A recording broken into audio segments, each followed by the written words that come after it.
오늘 주님이 주신 말씀은 하박국입니다. 하박국.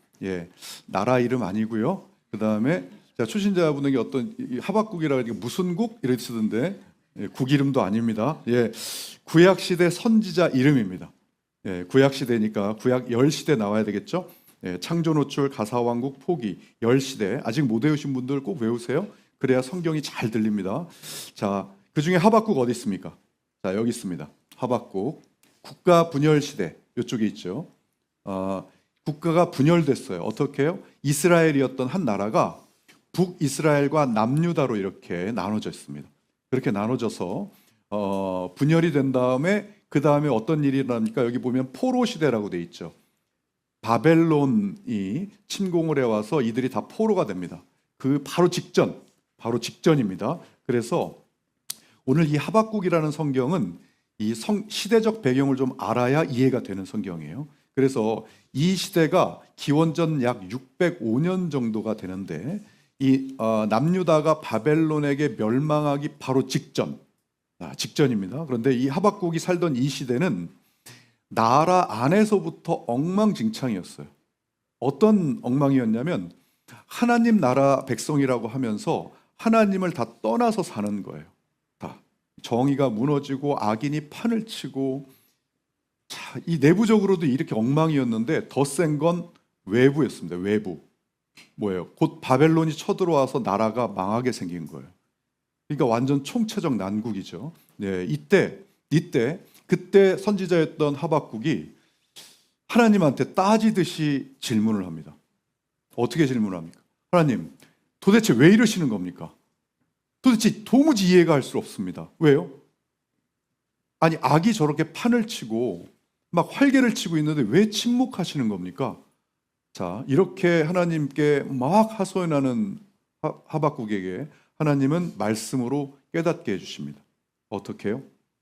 이 망해가는 처절한 상황 속에서 말씀을 주셔서 하박국이 그 말씀으로 깨닫고 그 처절한 상황 속에 그 깨달음으로 하나님께 기도를 올려드리거든요. 그 기도를 올려드리는 그 기도가 바로 오늘 바로 하박국 3장이에요. 하박국 3장. 자, 그래서 하박국이 어떤 기도를 올려드리는지 우리 다 같이 3절밖에 안 되니까 같이 한번 읽어보도록 하겠습니다. 17절부터 읽겠습니다. 시작. 비록 무화과 나무가 무성하지 못하며 포도나무에 열매가 없으며 감람나무에 소출이 없으며 밭에 먹을 것이 없으며 우리의 양이 없으며 외양간에 소가 없을지라도 나는 여호와로 말미암아 즐거워하며 나의 구원의 하나님으로 말미암아 기뻐하리로다. 주 여호와는 나의 힘이시라. 나의 발을 사슴과 같게 하사 나를 나의 높은 곳으로 다니게 하시리로다. 아멘. 오늘 이 말씀을 중심으로 하나님 나라 순전한 비전이라는 제목으로 하나님 말씀 증거하도록 하겠습니다. 여기서 순전하다는 뜻은 순도가 높다, 그러니까 섞인 게 없이 순수하다, 그런 뜻입니다. 자, 여러분, 이 하박국 한번 보시겠어요? 이 시대적 배경을 듣고 본문을 좀 읽어보니까 이 하박국의 심경이 좀 느껴지십니까? 지금 이게 느껴지시더라도 쉽게 잘 이해는 안 되죠. 왜냐하면 이런 상황에서 어떻게 저런 감사와 기쁨의 이 기도가 나올 수 있을까라는 생각이 들죠. 저도 마찬가지입니다. 왜냐하면 이 상황을 조금만 더 자세히 알면요, 정말 보통 상황이 아닙니다. 자, 보세요. 무화과 나무, 포도나무, 감람나무 소출이 없고 밭에 먹을 것이 없고 양도 없고 소도 없다. 이게 그냥 나무 비유를 해서 그저 열매도 좀 없고 먹을 것이 좀 없나 보다, 이렇게 생각할 수 있는데요. 자, 이 시절에 이 나무들이 어떤 의미가 있었는지, 각각이 어떤 의미를 지녔는지를 알면 이 사태가 엄청 심각합니다. 보세요. 자, 이 무화과 나무는요, 중요한 대체 식량을 의미해요. 주식을 대체하는 식량이에요. 근데 이게 없어요. 포도나무, 음료와 영양을 의미합니다. 그리고 감람나무는 기름이에요. 그러니까 그거 하려면, 요리하려면 반드시 필요해요. 그리고 그러니까 연료가 없다는 뜻이에요. 또 밭에 곡식이 없다는 것은 곡물이 없다는 뜻이에요. 보리와 밀, 주식이 없다는 뜻입니다. 그리고 양하고 소가 없다는 건 재산이 다 날아갔다는 뜻입니다. 이것을 지금 우리로 따지면 집에 쌀하고 라면, 물 다 떨어진 상태입니다. 예. 그리고 가스비 못 내서 가스 끊긴 상태입니다. 지금. 그리고 집주인이 야, 더 이상 월세 밀린 거 못 봐주겠으니까 집 나가. 이 상황이에요. 근데 한술 더 뜨는 게 뭐예요? 하박국이 그래서 TV를 틀었더니 TV에서 뭐라고 나오냐면 북한이 우리나라 침략해서 우리나라 망한대요. 지금 하박국 상황이 딱 그 상황이에요. 여러분 한번 생각해 보세요. 이 감정이입을 해야 오늘 이 말씀이 잘 이렇게 됩니다. 자, 이 상황에 내가 지금 처해 있다고 한번 혹시 그 상황에 있는 분 계십니까? 없잖아요. 예, 그 상황이라고 한번 생각해 보세요. 그런데 하박국이 이런 상황인데 여러분 오늘 기도가 어떤 기도입니까? 나의 구원의 하나님으로 내가 즐거워하겠다라는 기도가 나오겠냐고요. 예? 어떤 기도가 나올 것 같습니까, 여러분? 이런 기도가 나오겠죠. 하나님, 이게 뭡니까? 하나님, 이래서야 되겠습니까? 예? 아무리 대한민국이 망가졌어도 우리 하나님 백성이 있는 나라인데 어떻게 이렇게 외면하실 수가 있나요? 또 난데없이 악한 북한은 웬 말입니까? 북한이. 아니, 이렇게 기도했겠죠. 맞습니다. 오늘 하박국도 그렇게 기도한 거예요. 예, 우리만 그렇게 기도한 거 아닙니다. 예, 위안이 좀 되시죠? 자, 하박국 오늘 우리가 읽지 않았지만 1장에 보면요. 자, 1장 2절에 보면 여호와여 내가 부르짖어도 주께서 듣지 아니하시니 어느 때까지 내가 기다려야 합니까? 또요. 그 다음 절에 보면 어찌하여 내게 이 죄악을 내 눈에 보이게 하십니까? 이 패악을 내 눈에 보이게 하십니까? 하나님 도대체 왜 이러시는 거예요? 라고 막 하소연을 하는 거예요. 도대체 이해가 안 가는 거죠. 그랬더니 하나님이 2절에 말씀으로 알려주십니다. 이렇게요. 자, 묵시는 정한 때가 있다. 비록 더딜지라도 기다려라. 반드시 응한다.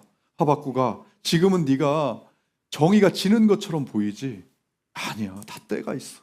기다려. 반드시 정의는 세워진다. 라고 오늘 말씀을 해주시는 거예요. 또 그러면서 그 다음 절에 그 유명한 의인은 그의 믿음으로 말미암아 살리라가 나오는 거예요. 야, 너 눈에 보이는 상황이 다가 아니다. 의인은 보이지 않더라도 믿음으로 사는 거야. 좀 믿어라. 그러면서 뭐라고 얘기하십니까? 예, 물이 바다를 덮음같이 여호와의 영광을 인정하는 것이 세상에 가득함이니라. 이 뜻은 뭐냐면요, 지금은 악이 세상을 덮은 것처럼 보이지 그 때가 되면 하나님의 영광이 세상을 다 덮게 될 거다라는 결론을 오늘 하박국에게 내려주시는 거예요.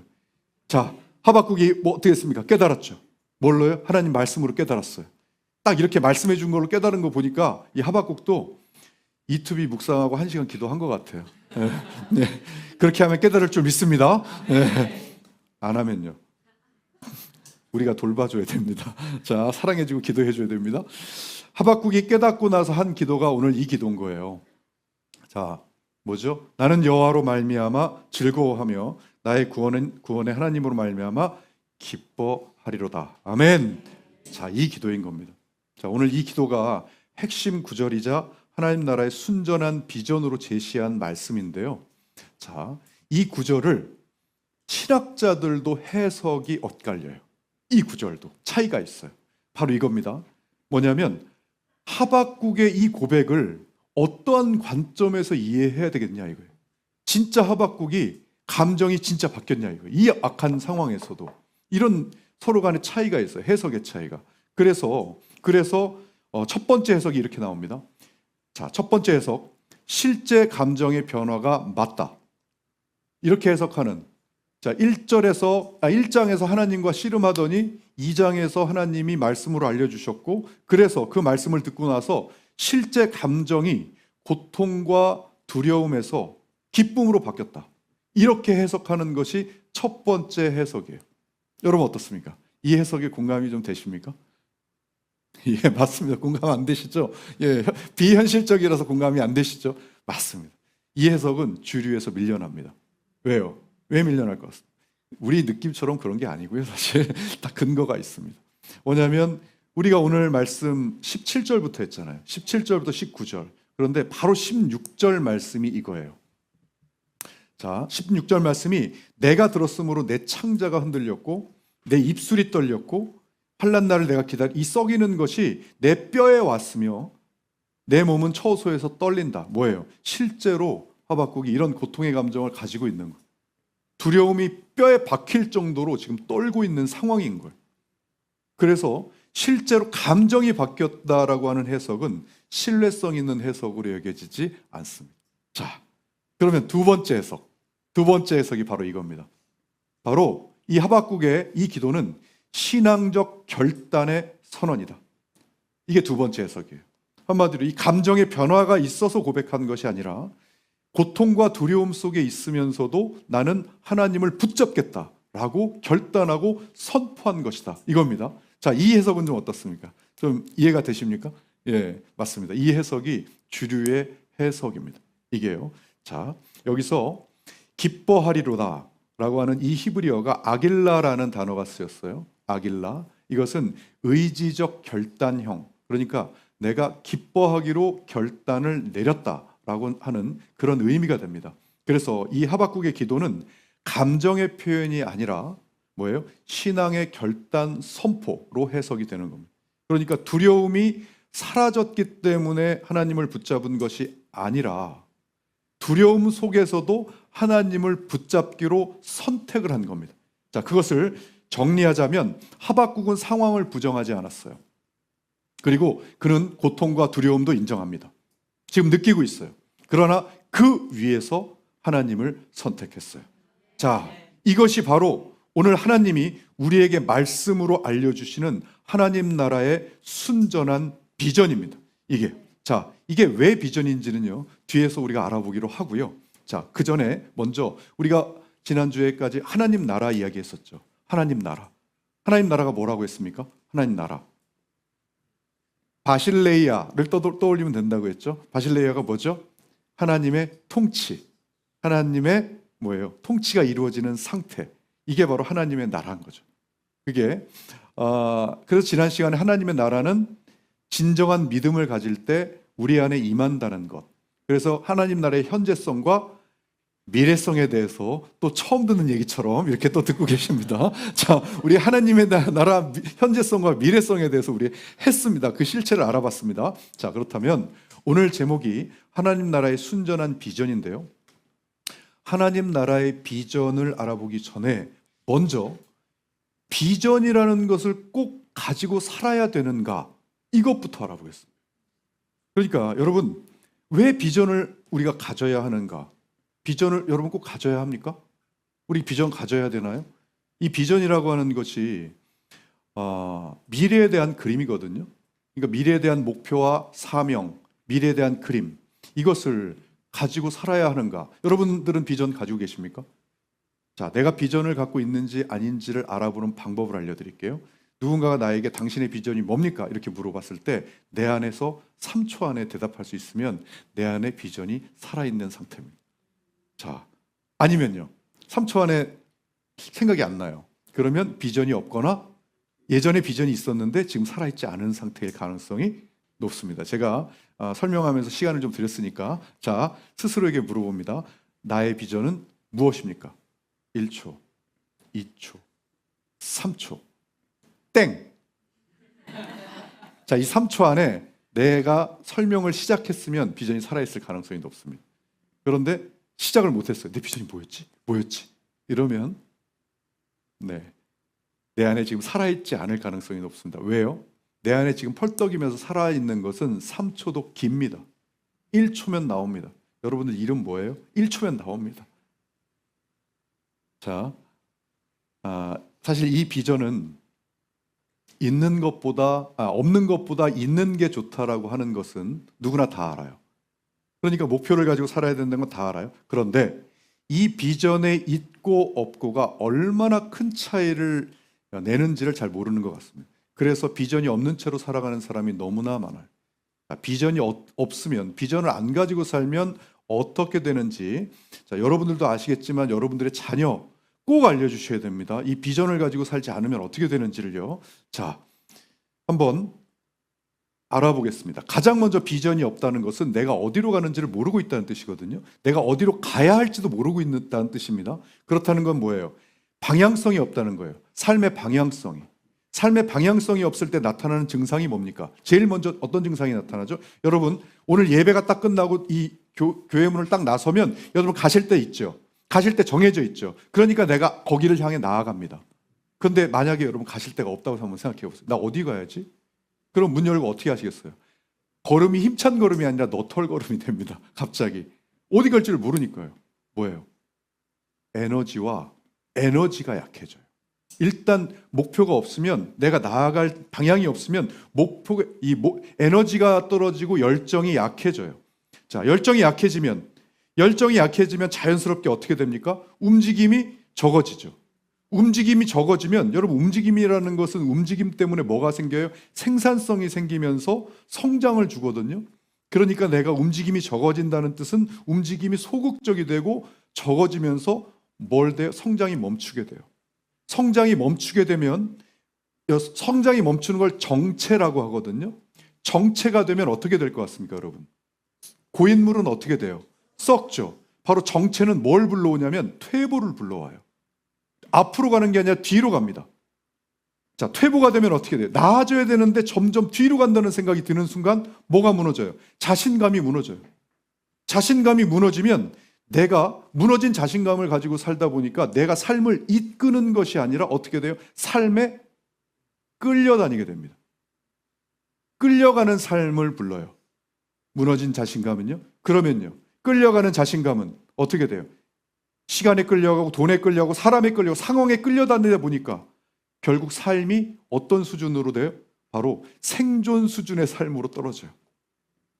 그때 입에서 나오는 소리가 어떤 소리가 나옵니까? 인생 뭐 있냐? 죽지 못해 산다. 낙이 없다. 나 왜 사는지 모르겠다. 이렇게 사는 거 아닌 것 같다. 왜요? 지금 생존 수준이거든, 삶이. 이게 뭐예요? 비전을 안 가지고 사는 사람들의 대표적인 특징입니다. 그래서 여러분, 비전을 가지고 사는 사람들, 이 비전을 갖고 미래의 목표와 방향성을 가지고 사는 게 너무너무나 중요해요. 그래서 비전 없이 사는 삶을 그냥 산다, 더 심하게 표현하면 막 산다라고도 표현해요. 막 산다. 야, 자, 근데 여러분, 비전을 갖긴 갖는데 잘못 가지면 어떻게 될 것 같습니까? 비전을 잘못 가졌어요. 그러면 여기 뒤에 모른다, 약하다, 적어진다, 부른다, 여기에다가 이상하다를 넣으면 다 맞아요. 에너지가 넘치는데 이상해. 이상한 에너지가 넘쳐. 또 성장이 일어나는데 이상하게 일어나고요. 막 자신감이 생기는데 어디서 보도 듣도 못한 근거 없는 자신감이, 막 근자감이 생겨요. 예. 그런 사람이 자신의 삶을 이끌고 누군가를 이끌게 되잖아요. 여러 사람이 힘들게 만듭니다. 막 이상한 삶의 형태가 나타나요. 예. 그래서 비전을 잘못 가질 바에는 아예 안 갖는 게 나아요. 왜? 백지에 그리는 게 훨씬 나아요. 이거 지우고 그리는 것보다. 예. 이게 세상에서 분석한 얘기냐고요? 아니요. 하나님 말씀에 있습니다. 이게 잠언 29장 18절. 자, 묵시가 없으면 백성이 방자히 행하거니와. 아멘. 뭐예요? 묵시, 히브리어로는 하존이라고 표현하고, 영어로, 한글말로는 묵시 또는 계시라고도 표현하지만 영어로는 비전이라고 표현합니다. 비전.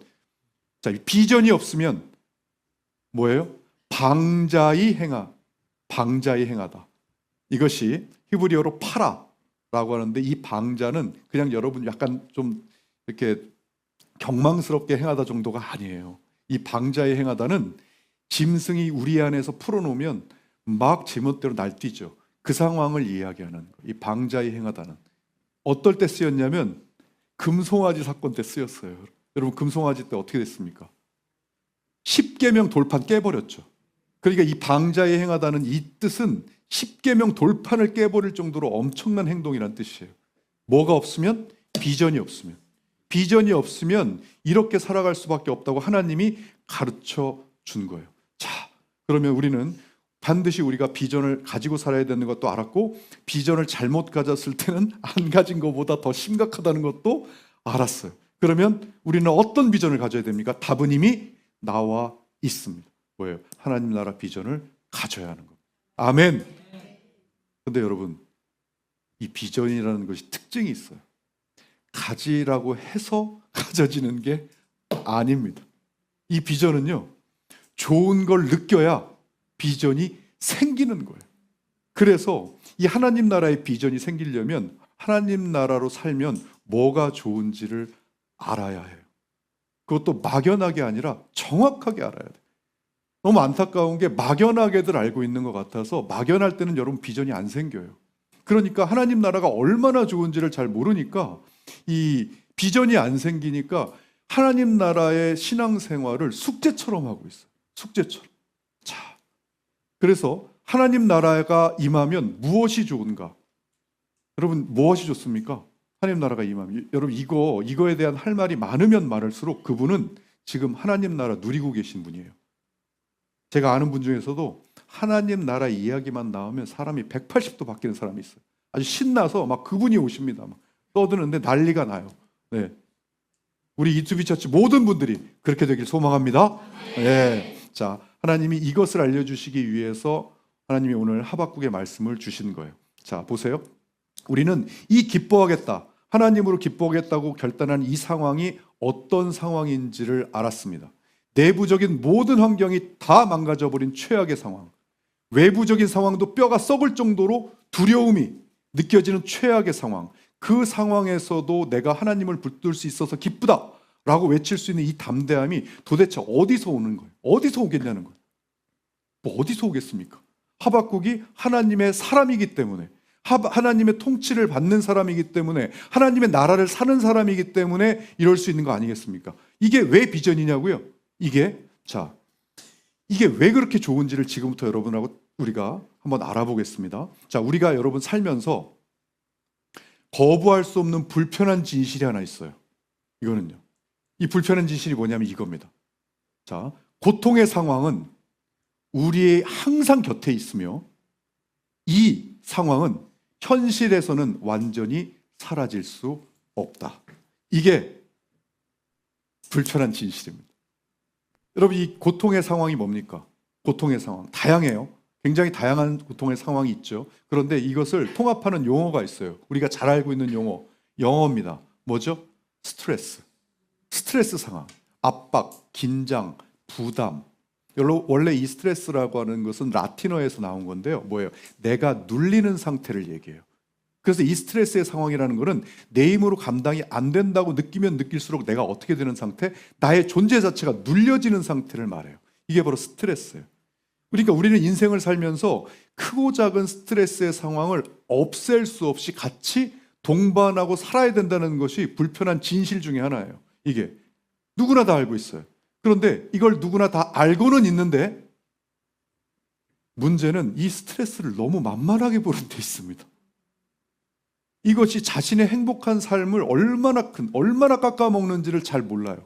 그렇기 때문에 이 스트레스의 상황을 동반해야 되는 이 상황 속에서 이 스트레스를 굉장히 너무 만만하게 보니까 이 관리하고 대책을 세우는 것을 게을리해요.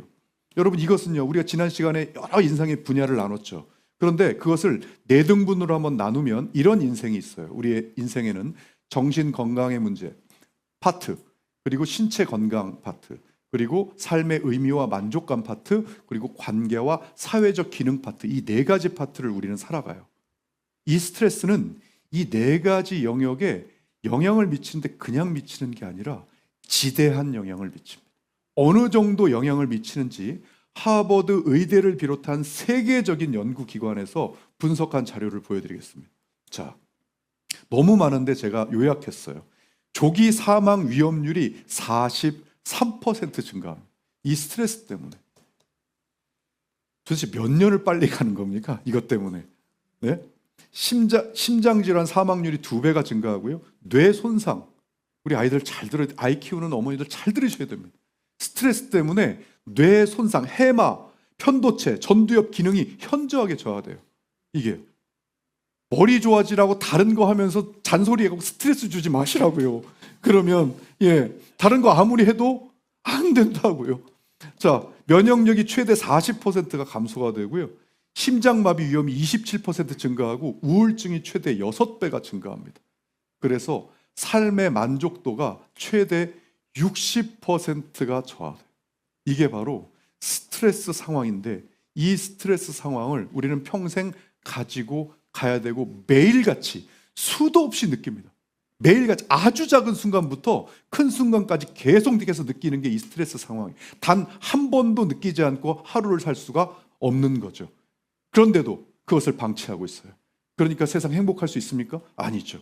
자, 지금 시대를 한번 보세요. 극도의 개인주의 시대, 사랑이 다 메말라 가니까 정신질환 환자가 급증을 하고 우울증이 급증을 하고 자살률이 OECD 국가에서 압도적 1위고, 이런 상황인데도 사람들은 이런 관리나 대책보다 뭐 하고 있습니까? 지금 이거를 대책하는 것보다 뭔가를 이룰 생각만 하고 돈 벌 생각만 하고 뭔가를 얻어서 성취할 생각만 하지, 이것이 내 삶을 얼마나 죽이고 있는지를 모르고 있는, 관심이 없는 거예요.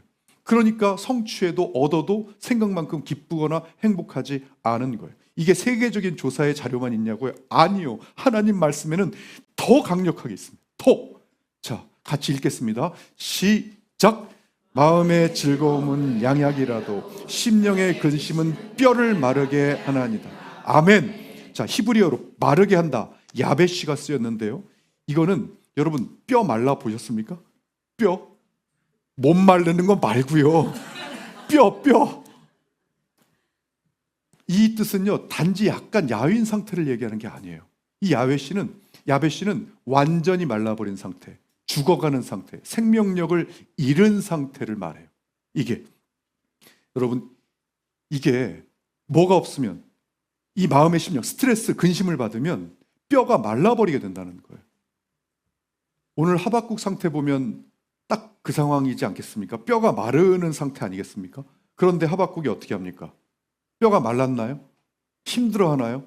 아니요. 하나님 나라가 임하니까 어떻게 했습니까? 나는 여호와로 말미암아 즐거워하며 나의 구원, 이렇게 선포하는 겁니다. 이게 뭘 의미합니까? 하박국은 하나님 나라를 살아가는 사람이니까 이 뼈가 마르는 이 상황에도 상황은 하나도 바뀌지 않았는데 가장 먼저 뭐예요? 뭐부터 된 거예요? 바로 가장 먼저 이거부터 된 겁니다. 상황을 받아들일 수 있는 힘부터 생긴 거예요. 처음에는 하나님이 이해가 안 갔어요. 하나님 왜 이렇습니까? 라고 이해가 안 갔는데 하나님이 말씀으로 깨닫게 해주시니까 뭐예요? 상황이 바뀐 게 아니라 하박국이 바뀌었어요. 하박국이 이해가 되는 겁니다. 왜 이런 일이 일어났는지가 이해가 되니까 이 상황을 최소한 받아들일 수 있는 힘이 생겼어요. 그 다음에 어떻게 됩니까? 이 힘이 생기고 나서는 바로 이제는 이 상황을 견딜 수 있는 뭐가 생겨요? 가치가 생긴 거예요. 이 고통이 단순한 고통이 아니었구나. 이게 하나님 계획 속에 있는 고통이라는 사실을 깨닫게 된 겁니다. 그러니까 그 상황을 견뎌낼 수 있는 가치가 생겨요. 그 다음에는요, 가치가 생긴 다음에는 세 번째는요, 바로 드디어 그 상황을 이겨낼 수 있는 뭐가 생겨요? 비전이 생긴 거예요. 하박국은 확신하게 됩니다. 어떻게? 내가 지금은 바벨론이 쓰임받아서 결국 우리가 멸망하는 것 같지만 결국 조금 있으면 다시 이스라엘이 회복이 된다. 미래에 뭘 갖게 돼요? 그림을 갖게 되는 거예요. 이게 뭐예요? 뭘 통해서요? 하나님 말씀을 통해서요. 그러니까 미래 비전을 갖게 된 겁니다. 그러니까 더 이상 하박국은 이제 뭐예요? 견디는 사람이 아니라 미래의 승리를 바라보는 사람으로 바뀐 거예요. 비전을 가진 사람이죠. 그래서 그가 선언한 겁니다. 나는 구원의 하나님으로 말미암아 기뻐하리로다. 아멘. 이제 그는 상황에 휘둘리는 사람이 아니라, 상황에 굴복당하는 사람이 아니라 그 상황 위에 선 사람이 되는 거예요. 이게 바로 하나님 나라 비전을 가진 사람의 모습이에요. 자, 그런데 여러분 지금 하박국이 상황이 바뀌어서 이렇게 됐습니까? 상황이 바뀌어서 이런 비전을 가지고 상황을 이겨내고 있나요? 바로 이것이 세상의 비전과 하나님 나라의 비전의 가장 큰 차이입니다. 세상은요, 상황이 바뀌지 않으면 고통 상황을 이겨내지 못해요. 그리고 그 상황을 바꾸려고 어떻게 합니까? 더 큰 스트레스를 받아요. 그래서 더 큰 스트레스 상황을 연출합니다. 그러니까 또 하나의 상황이 해결됐는데 보니까 더 큰 스트레스의 상황이 연출돼 있어. 그러면 또 더 커져야 되죠. 이걸 해결하려고 또 더 큰 스트레스 상황을 만듭니다. 자, 이게 바로 뭐예요? 세상에서 이 스트레스를 관리하는 방법이에요. 스트레스를 대하는 방법이에요. 그러니까 스트레스가 없어진 것 같지만 스트레스 해소, 여러분 제가 스트레스를 해소하려고 난리 부르스를 친 사람이에요. 제가 해소되는 것처럼 여겨지는 것이지 해소가 안 돼요. 왜요? 그것은 우리 인간의 영역이 아니에요. 그러니까 진짜 행복을 못 느끼고 살아요. 그런데 그것을 아무리 알려줘도 세상에 휩쓸려서 하나님 나라 경험하지 못해본 사람들은 그게 뭔지 모릅니다. 진짜 해소되는 게 뭔지를 몰라요. 그러니까 자기가 지금 얼마나 가짜에 속아서 힘들게 살고 있는지를 모르는 거예요. 근데 정말 죄송한데요. 진짜 죄송한데요. 교회 다닌다고 다 아는 것도 아닙니다. 제가 항상 말씀드리지만 기독교를 종교로 선택해서 종교 활동하고 있는 사람과 하나님을 정말 자신의 주인으로 섬기면서 진짜 사랑을 나누고 있는 사람은 진짜 다릅니다. 여러분, 우리 이투비 처치 가족분들은 단 한 명도, 정말 단 한 명도 그런 종교인으로 머물면 안 됩니다.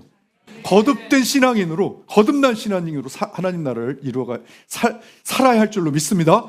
예. 자, 오늘 하박국은 성령의 9가지 열매 중에서 어떤 것들로 인해서 이렇게 바뀌게 된 겁니까? 이겨내는 겁니까? 성령의 9가지 열매 중에 딱 느낌 오는 게 뭐 있어요? 믿음, 희락, 화평이죠. 믿음, 하나님의 말씀을 믿음으로 인해서 뭐가 왔어요? 기쁨이 왔습니다. 그러면서 어떻게 해요? 그 악한 상황에서도 마음이 평안한 화평을 누리고 있는 거예요. 이게 뭐냐면 하나님 나라를 살고 있는 사람들이 갖게 되는 가장 큰 비전 중에 하나인 거예요. 자, 여러분, 그런데 이렇게 돼서 하박국이 결국 이렇게 돼서 어떻게 됐습니까? 이렇게 돼서 그냥 여기서 끝났나요? 아니요. 결국 어떻게 됐습니까? 상황이 바뀌었습니다. 환경이 바뀌었어요. 하박국의 이 비전대로 바벨론은 멸망하고 이스라엘은 다시 회복됐습니다. 자, 여러분, 오늘 우리가 이 하나님이 주신 이 말씀을 통해서 우리 삶에서 가장 중요한 것을 우리는 깨달아야 됩니다. 뭘 깨달아야 됩니까? 우리가 하나님 나라를 살면서 이 열매로, 성령의 열매로 우리가 이 닥치는 어려운 상황, 환경, 이것을 이겨내면서 자유할 수 있는 힘, 이것이 하나님 나라의 정말 셀 수 없는 비전 중에 수백, 수천 가지의 비전 중에 오늘 제가 딱 한 가지 말씀드린 거예요. 다시 한번 말씀드릴게요. 하나님 나라의 비전 중에 그 좋은 수천 가지 중에 제가 오늘 딱 한 가지 말씀드린 거라고요. 근데 이 한 가지만으로도 세상이 달라집니다. 정말 달라집니다. 뼈가 마르는 상황인데도요, 뼈가 마르기는커녕 기쁨과 평안과 감사를 느끼게 됩니다. 그러니까 이 하나만으로 이런데 하나하나 하나님 나라의 열매를 제대로 느껴가는 사람은요, 느껴가는 사람 옆에 있어 보세요. 어떤 반응이 나오는지. 어떤 반응 나옵니까? 여러분 아시잖아요. 누구 있잖아요. 여기 저기도 있고 막 그 사람 보세요. 이거 어떻게 알려주지 이걸? 이거 내가 어떻게 알려줘야 되지?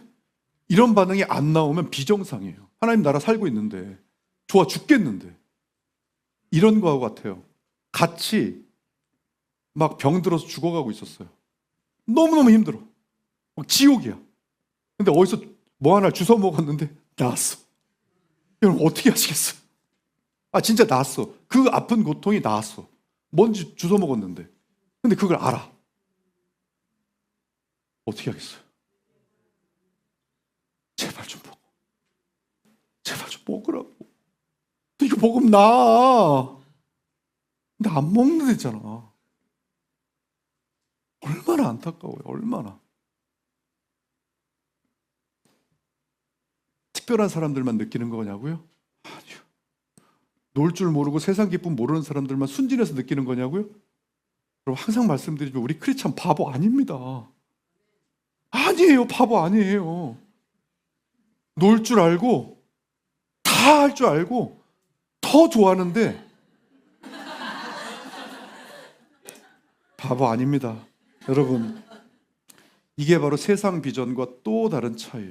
세상의 비전이라고 하면요 뭐예요? 뭔가를 얻고 세우고 성취해서 막 뭔가가 이루어져서 그걸 누리고 이런 것이 다 비전인 줄 알죠? 하나님 나라 비전은요 그것을 이루기 전에, 그것이 나쁘다는 뜻이 아닙니다. 그것을 이루기 전에 그것을 왜 이루어야 하는지를, 그 가치를 제대로 세우는 것이 가장 중요하다는 것을 깨닫게 해줍니다. 하나님 나라는 그래요. 그래야 그것을 이루고도 성취하고도 허무하지 않죠. 왜요? 그것을 얻고도 허탈하지 않은 거예요. 그래서 하나님 안에서 자유를 누리는 것부터 알게 해주세요. 그래서 세상에 얻은 가치와 하나님 나라에서 얻은 가치는 완전하게 다른 거예요. 자, 다시 한번 말씀드릴게요. 자, 우리는 평생 모든 분야에서 오늘 앞으로 평생을 제가 그랬죠. 평생 하나님 나라가 뭐가 좋은지를 자랑하는 게 제 임무라고. 제가 그게 다 제 평생을 다 하나님 나라 자랑할 수 있을지 모르겠어요. 너무 많아서. 너무 많아서. 그렇지만 최선을 다해서 자랑하고 증거해 볼 생각인데, 다시 한번 말씀드리면 우리는 평생 모든 분야에서 이 스트레스 상황을 동반하면서 살 수밖에 없는 인생이에요. 여러분, 이 하나님 말씀을 듣는 이 순간에도 여러분 스트레스를 작용하고 계세요. 지금 있다니까요. 오늘 크루 모임 할 때부터 모든 상황에서도 이 스트레스 상황이 있습니다. 어쩔 수 없어요. 자, 더군다나 때가 악해요. 지금 사탄이 판을 쳐요. 그러니 세상이 악하다 보니까 이 세상 상황을 바라보는 우리 크리스찬들이 더 스트레스 받게 돼 있어요. 이게 또 사탄은 우리를 끊임없이 미혹해요. 어떻게 해요? 더 현실적인 걸 보라고 미혹합니다. 눈에 보이는 것만 집착하게 더해요. 그래서 뭐예요? 기도가 밥 먹여주냐? 이런 얘기합니다. 네가 열심히 뛰어야지. 난 기도 응답도 안 오더만. 자기 피할 시대에 자기 자아를 죽이라는 게 말이 되냐? 막 이러가면서 막 이런 생각을 줘요. 매일같이 이런 생각을 줘요. 우리 머릿속에. 그래서 하루라도 하나님 말씀 멀리하고 기도하지 않으면 머릿속에 내가 믿는 믿음이 미련한 믿음이라는 생각을 막 줘요. 막 세뇌당해서 믿는 거 아니야? 여러분 신앙생활을 하면서 갑자기 불현듯 이런 생각이 확 안 스치는 사람이 어디 있습니까? 뭐예요? 내가 짓는 이거 믿는 믿음이 완전 처음부터 끝까지 세뇌당해서 믿어지는 것 같은 갑자기 그런 생각이 확 하고 올 때가 있어요. 그런 생각 한 번도 안 한 사람은 정말 대단한 사람입니다. 예, 예. 초신자분들 앞으로 그런 생각 자주 와요. 그럴 때 하나님 말씀으로 무장해 있고 완전히 되어 있지 않으면 시험 당해요. 그때 꼬꾸라지는 게 시험이에요, 여러분. 이게 여러분 그래서 하나님이 뭐라고 합니까? 시험에 들지 않게 뭐라고 했습니까? 이렇게 말씀하셨죠. 시험에 들지 않게 깨어 기도해라. 여러분 너희들 기도하지 않으면 시험에 든다. 여러분 근데 이 시험이 대단한 뭐 심각한 게 아니에요. 이게 내가 지금 기도 안 하고 있는 상태가 어떻게 보면 시험에 든 상태일 수 있습니다. 왜요? 하나님 나라 살고 있으면서 하나님 통치가 이 안에서 이루어지고 있다는 것은요, 매일같이 하나님이 느껴진다는 거거든요. 매일같이 매 순간 느껴진다는 거거든요. 이 하나님 통치가 이루어진다는 거는. 그런데 여기서 매 순간 하나님의 통치가 이루어지는데 어떻게 대화를 안 하고 삽니까? 하나님하고 대화할 수밖에 없죠. 그런 사람은 1시간 기도가 껌이에요. 그냥 껌. 매일같이 느껴지니까, 매 순간 느껴지니까. 그런데 하나님 나라를 사는 게 아니라 내 나라를 사니까 나하고만 대화하는 겁니다. 내 나라가 아니라 미디어 나라를 살고 있으니까 미디어하고만 대화해요. 유튜브 1시간 보는 거 껌이죠. 그런데 1시간 기도하라 그러면 그걸 어떻게 해? 유튜브의 나라에 살면 유튜브하고는 대화 잘합니다. 그런데 하나님 나라에 살지 않으니까 하나님과의 대화가 어려운 거예요. 항상 말씀드리면 여러분 처음부터 잘하는 사람 없습니다. 다 과정을 거칩니다. 그래서 그것이 내 힘으로 안 되니까 매일같이 하나님 말씀 선포하면서 십자가 예수님 묵상하면서 말씀으로 기도로 예수님의 보혈로 내 몸과 마음을 덮어서 내 말씀과 기도의 근육을 성장시켜 나가야 하는 겁니다. 또한 오늘 이 자리에 이런 은혜의 자리에 나오셔서 이 은혜의 말씀으로 하나님의 말씀으로 내 골수를 쪼개는 하나님의 말씀으로 우리의 자아가 쪼개져야 됩니다. 쪼개져야 비로소 내 나라를 살지 않고 내 안에 계신 하나님의 통치를 내가 받을 수가 있어요. 그렇게 안 하면 교회를 다니면서도 우리 하나님 통치가 아닌 나의 통치를 받는 삶을 살 수밖에 없어요. 그게 얼마나 여러분 하나님이 안타까워하시겠습니까? 제가 지금 예배 자리에 앉아 있는데도 세상과 상황에 휩쓸려 그런 사람들을 하나님이 보시면 어떻게 한다고 그랬습니까? 뼈가 마르는 상황이라고 하셨습니다. 저는 교회를 다니는데 왜 자꾸 뼈가 말라? 못 마르는 거 말고요. 뼈가 마르. 네. 그래서 우리는 어떻게 해야 됩니까? 어떻게 해야 됩니까? 이미 답은 주셨습니다, 주님. 이 딱 한 장의 그림으로 해결이 될 것 같아요. 예, 이게 뭡니까? 하나님이 두 개의 파이프로 우리에게 영향을 공급해 주세요. 하나는 말씀이고 하나는 기도예요. 그래서 말씀은 우리의 몸을 만드는 거예요. 이 하드웨어입니다. 몸을 만들어 주는데 기도는 뭐예요? 그 몸에 영양을 넣어 주죠. 그래서 힘을 쓰게 만들어 줍니다. 말씀만 있고 기도를 안 하면 어떻게 돼요? 몸은 만들어졌는데 영양이 없으니까 힘을 못 써요. 거꾸로 기도는 하는데 말씀을 안 읽고 그러면 힘은 생겼어. 영 엉뚱한 방향에다 힘 쓰는 거죠. 이게 그죠? 그래서 말씀과 기도는 항상 균형을 이루어야 돼요. 그래서 우리 교회가 E2B와 하루 1시간 기도를 2026년에 승부를 걸고 있는 겁니다. 그래서 모두가 동참할 수 있도록 여러분 함께 기도해 주시고요. 작정 안 하시는 분들, 아직까지 작정 안 하신 분들은 작정하시게끔 정말 응원해 주시고 사랑으로 돌봐주시고 E2B로 하나님 말씀 붙들고 하루 1시간 기도로 하나님 나라 살게 해주세요. 그렇게 여러분들이 이끌어 주셔야 그게 하나님이 원하시는 이웃사랑입니다. 이웃사랑. 뭐예요? 그렇게 도와서 그분이 하나님의 말씀과 기도로 영양분을 받아가지고 하나님 나라 살 수 있게끔 만드는 것이 정말 하나님이 원하시는 이웃사랑이에요. 이웃사랑. 자, 그래서 그렇게 해서 그분에게 E2B와 1시간 기도가 거룩한 루틴 습관이 돼서 그럴 때 비로소 우리를 사랑하시는 이로 말미암아 세상의 어떠한 상황도 지금 여러분 많이 어려운 상황들도 있으시죠? 예, 하나님 붙드세요. 하나님을 붙드시면 말씀과 기도를 붙드시면 그 상황 하나도 안 바뀌어도 오늘 하박국처럼 그 안에서 내가 하나님으로 말미암아 즐거워하리로다. 네, 되실 줄 믿습니다. 그렇게 되시는 여러분들과 제가 되기를 주님의 이름으로 축원합니다.